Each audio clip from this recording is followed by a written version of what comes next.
This is The Great Expanse by JohnBat426 here on YouTube. It is always a pleasure to record these videos, to edit them, fine-tune them, put my unique spin on them for your viewing pleasure. I'm sorry, it's the 4th of July. They're playing music live, loudly.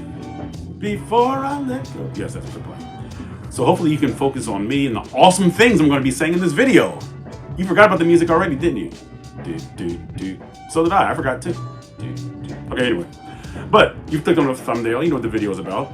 Fantastic Four, First Steps, Liftoff. This is a 30-second clip of unedited, unadulterated footage. So what I mean by unedited, I mean, this is just what's actually going to happen in the movie. You know what I mean? Like a pure clip. Does it make sense what I'm saying? And if you like the videos that you've seen thus far, hit the like button. Share these videos with other people that you know that like comic book related stuff as much as you do. Subscribe to the channel. Hit that bell for notifications. Which one? All. Not personalized or whatever one is underneath, but all. So the next time a new video is dropped, you'll know by the second. I'll know by the voice. One breath champ. Yeah. Got that out the way. Let's get right to this. It's called Liftoff. All right. Liftoff. And let's bring it into position. Alrighty, here we go. And we're doing it in 3, 2, 1, go. Our family faces danger that has threatened our planet. His voice is, wow. I like this. I don't know. We're not giving up. So she's his rock. And he's telling the public. At first he's like, I don't know if we're safe. And now he's saying, we will protect you. What's the plan? I'm sorry, I was wrong. It's basically like a small trailer. Trust me. I hate that's a bad plan. No, that's a stupid plan. Marvel Studios' The Fantastic Four. Rated PG-13. Alright, so we get a little extra footage about, I mean, not about, but extra footage regarding the Fantastic Four's ship flying into Galactus' ship. So I'll presume that Galactus let the Silver Surfer know, hey, let these protectors, these guardians, or whoever they are, let them come check out the ship. Or maybe the Silver Surfer was just curious, shalabal, and basically left a trail for them to follow.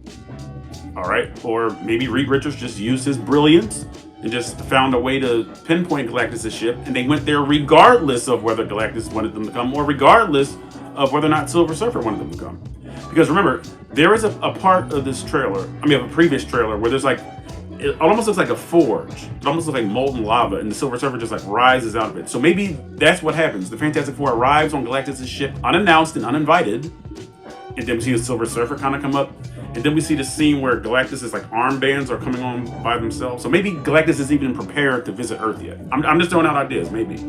But I like the space part of this. I like the science part of this. Now that's why they hired Josh Friedman from Avatar: The Way of Water, a movie which did $2 billion in the global box office. $2 billion. So hopefully Josh can bring that scientific element. I mean, that's what he was hired for. You know what I mean? So I did enjoy seeing that. This has me looking at this movie as more of a science fiction film, even more than a comic book movie. Now, I told you on the last time we did a Fantastic Four video that I was trying to move my comic knowledge and comic lore out of the picture so I can just enjoy what I'm seeing as far as cinema is concerned. So I'm talking about the setting, period piece in the 1960s. I'm talking about the costume designs. I'm talking about the setting, in other words, the location, the what do you call those things? The lots, like the buildings, like the CGI. It's like, what is the overall aesthetic of planet Earth in the 1960s? Remember, it's retro futurism. So it's almost an alternate past with advanced technology. You understand what I'm saying? Then we're going to see Galactus arrive. We're going to see the Silver Surfer return to Earth, possibly. Because if memory serves, I don't see the Silver Surfer coming back to Earth. Again, there was that forge it looked like she was lifting out of, but we never see new footage of her returning to Earth. We only see when she first arrives. And there's another trailer where it says, "Are you the protectors of this world?" Which could have been in Galactus' ship, but the audio was just spliced into the trailer. And then we see Sue Storm say, "Yes, we are." And Reed looks at her like, it's like, you're engaging too soon. Like, Reed is trying to study this thing, this person. You know what I mean? Because obviously, the Silver Surfer arrives in Times Square. I believe that's the 5 points of Times Square. I only know that because the gang's in New York, the 5 points. All right. And then we see them come out of the Fantastic car. Because they're watching it on the balcony of the Baxter building, the Fantastic Four. So they had to drive to the 5 points, Times Square, and meet the Silver Surfer at landfall. So I like the science aspect of this. I like the science fiction. I like the space. You know, obviously, there's a lot of exploration in this movie, which I like, because a lot of MCU movies aren't nuanced like that. It's really just like action, adventure, good guy versus bad guy. But this is like space. Like we're breaching the cosmos. It's like, it's in the past, so it's not something that you do every day. You know what I mean? So that's really up to the screenwriters and the directors to make it look like this is a new phenomenon going into space, even though we've seen space in MCU movies. We saw it at the end of Ragnarok when they're flying away from Asgard before it's destroyed. We see it in Infinity War, of course. We see it in Endgame. We see it in Captain Marvel. We see it in the Marvels. I did not see the Marvels because I looked at the trailers and said, eh. So I'm hoping that this film is curtailed to make it seem like space is an actual frontier in and of itself. Even though certain IPs, they just go to and from space like it's nothing. But hopefully they land it here. They get it right.